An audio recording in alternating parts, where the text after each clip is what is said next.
My brother's wedding was supposed to be simple for me.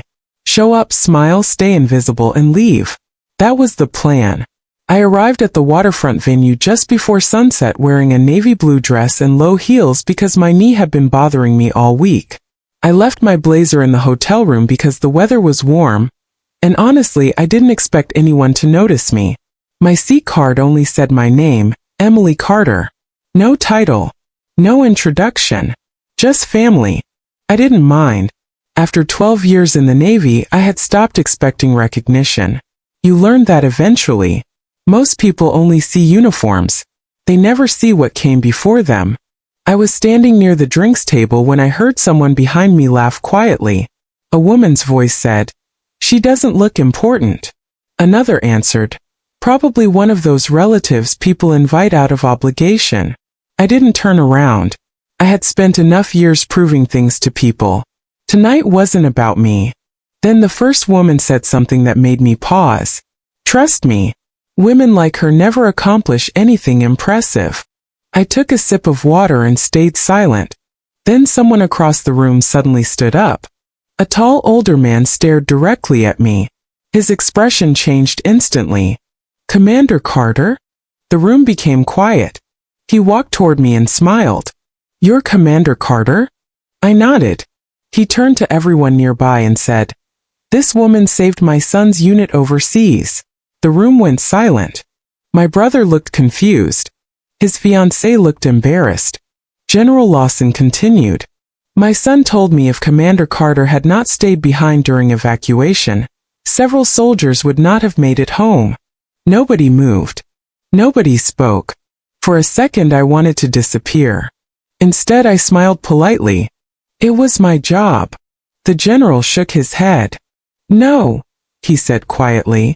"It was courage." Dinner felt different after that. People who ignored me before suddenly wanted to know my story. People who barely looked at me now treated me differently. I answered politely, but something felt strange. Because none of these people respected me until someone important told them to. That's when I heard my brother's fiancée talking. "She walks in here acting humble and suddenly everyone treats her like a hero." Someone laughed. If she mattered that much, why didn't her own family say anything? That sentence stayed with me. Because she accidentally touched something true. My family never introduced me. Not because they hated me. They simply never understood me. The next morning my brother asked me to meet him before my flight. He looked exhausted. He sat quietly before finally saying, "I'm sorry." I looked at him. He continued, "When my business nearly collapsed, you sent me money and never told anyone." I nodded. He looked away. "I told everyone I recovered on my own." I stayed silent. Then he said, "I think I didn't want people to think my little sister saved me." We sat quietly. Then I smiled. "I didn't help you for credit." He looked at me. I shrugged.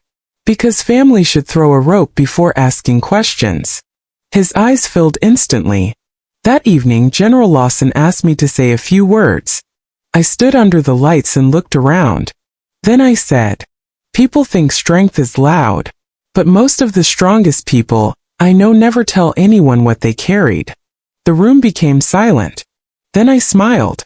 You don't need recognition to know your value. Afterward, my brother hugged me.